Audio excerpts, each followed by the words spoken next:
Bhavnagar parole furlough સ્કોડની team પેટ્રોલિંગમાં હતી તે દરમિયાન રાત્રિના સમયે મળેલી બાતમીના આધારે Shivaji park Merubag society Akhilesh circle તરફ જતા રસ્તે વોચમાં હતા એ દરમિયાન પસાર થતી સ્વિફ્ટ કારને રોકીને કાર ચલાવતા વ્યક્તિનું નામ પૂછતા તેણે પાલીતાણા રહેતા નરેશ ઉર્ફે નરિયો હિંમતભાઈ પાટિયા હોવાનું જણાવ્યું હતું। બાદમાં સિલ્વર કલરની કારને અટકાવીને પૂછપરછ કરતા તેણે હરિયાણાનો રહેવાસી જયભગવાન રાજન સોનુ અને તેમની બાજુમાં બેઠેલી કનિકા ભૈરવદત્ત જોશી હતા કારની તલાશી લેતા તેમાંથી ઇંગ્લિશ દારૂની નાની મોટી બોટલો 1115 મળી આવી હતી જેની કિંમત ₹2,71,720 ગણી અને કાર મોબાઈલ સહિત કુલ ₹10,88,720ના મુદ્દામાલ સાથે ત્રણને ઝડપી લીધા હતા। જ્યારે ઘોઘા રોડ પોલીસ સ્ટેશનમાં નરેશ ઉર્ફે નરિયો હિંમતભાઈ પાટિયા જયભગવાન રાજન સોનુ કનિકા ભૈરવદત્ત જોશી અને મહેશ ઉર્ફે મૈલો ધરમશીભાઈ પરમાર સહિત 4 સામે ફરિયાદ નોંધાવી હતી અને મહેશ ઉર્ફે મૈલો ધરમશીભાઈ પરમારને ઝડપી લેવા તજવીજ હાથ ધરી છે।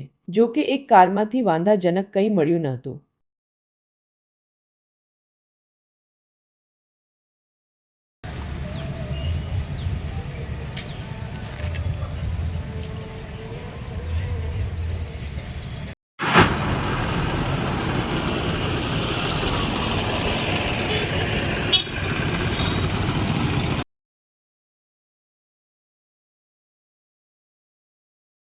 पड़ गया दवा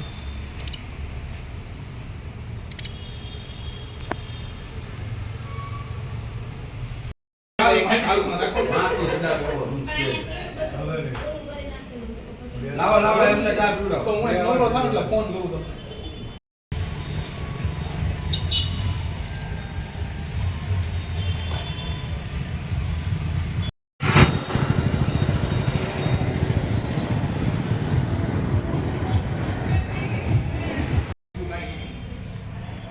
Ben bir एक कैमरा हम कोई ना होता है भाई भाई ના આ બેન ક્યાં આવડી આ કલિકા રોડ રાત દિન છે ઈ ક્યાં આની બેઠી બંધ નાખી દીધી